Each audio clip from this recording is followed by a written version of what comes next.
यह कहानी एक पुराने जमाने की है, जब एक शक्तिशाली और समृद्ध बादशाह एक बड़े राज्य का शासक था। उसका नाम शाहिद अहमद था।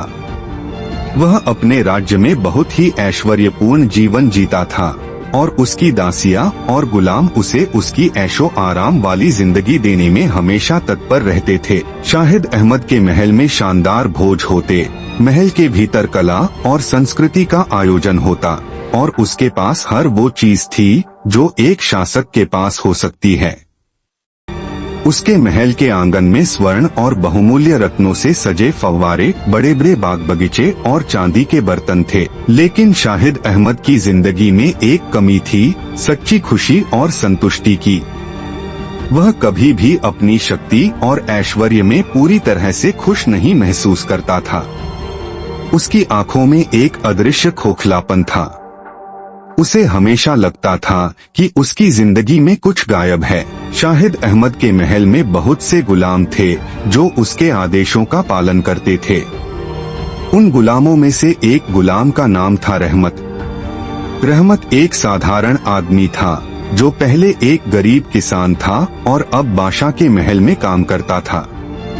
रहमत को यह जानकर भी कोई खुशी नहीं मिलती थी कि वह महल में रहता है, क्योंकि वह हर दिन अपनी जिंदगी में खुश रहने की कोशिश करता था, जबकि महल में सब कुछ होते हुए भी बादशाह कभी खुशी महसूस नहीं करता था। एक दिन बादशाह शाहिद अहमद को एहसास हुआ कि उसकी जिंदगी का असली सुख कहीं बाहर नहीं बल्कि उसके अपने भीतर है।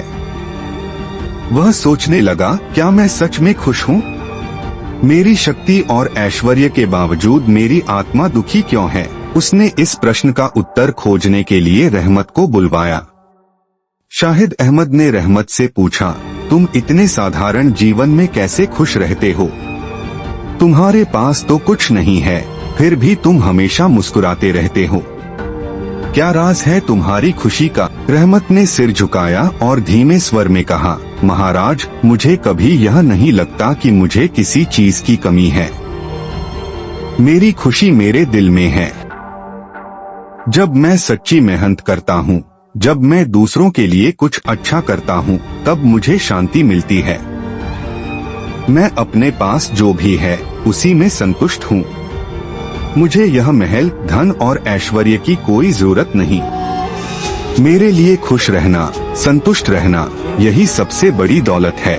शाहिद अहमद को रहमत की बातों ने बहुत प्रभावित किया। वह सोचने लगा कि सच्ची खुशी बाहरी चीजों से नहीं बल्कि भीतर की संतुष्टि और शांति से मिलती है। उसने अपनी सारी जिंदगी में इतना धन और ऐश्वर्य अर्जित किया था, लेकिन वह कभी संतुष्ट नहीं हुआ था, क्योंकि उसकी खुशी किसी बाहरी चीज से जुड़ी हुई थी। उस दिन के बाद शाहिद अहमद ने महल के अंदर रहने वालों के साथ बातचीत की और अपने गुलामों से बहुत कुछ सीखा। वह समझ गया कि केवल बाहरी सुख सुविधाएं ही नहीं बल्कि जीवन में सच्चे मूल्य और अच्छे कार्य भी खुशी की असली कुंजी हैं। उसने तय किया कि वह अपनी शक्ति और धन का सही उपयोग करेगा और लोगों की भलाई के लिए काम करेगा। कहानी का मोड़ तब आया जब शाहिद अहमद ने अपने राज्य में गरीबी और भुखमरी को खत्म करने के लिए कई योजनाएं शुरू की। उसने गरीबों को मुफ्त शिक्षा दी, किसानों को उन्नत खेती की जानकारी दी और स्वास्थ्य सुविधाएं। एक दिन शाहिद अहमद ने रहमत से पूछा, क्या तुम जानते हो रहमत, तुमने मेरे दिल में क्या बदलाव किया है? तुम मेरे लिए एक गुरु से कम नहीं हो। रहमत मुस्कुराया और बोला, महाराज, मैंने आपको कुछ नहीं सिखाया, बस आपने अपने भीतर की शांति को महसूस किया। सच्ची खुशी तो हमारे दिल में होती है, बशर्ते हम उसे समझ सकें। शाहिद अहमद की यह कहानी हमें यह सिखाती है कि बाहरी सुख सुविधाएं और ऐश्वर्य से असली खुशी नहीं मिलती।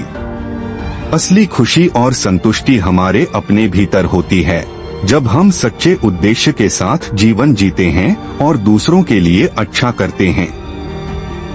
हमारी संतुष्टि और शांति हमारे दिल और विचारों पर निर्भर करती है, न कि बाहरी दुनिया की चीजों पर।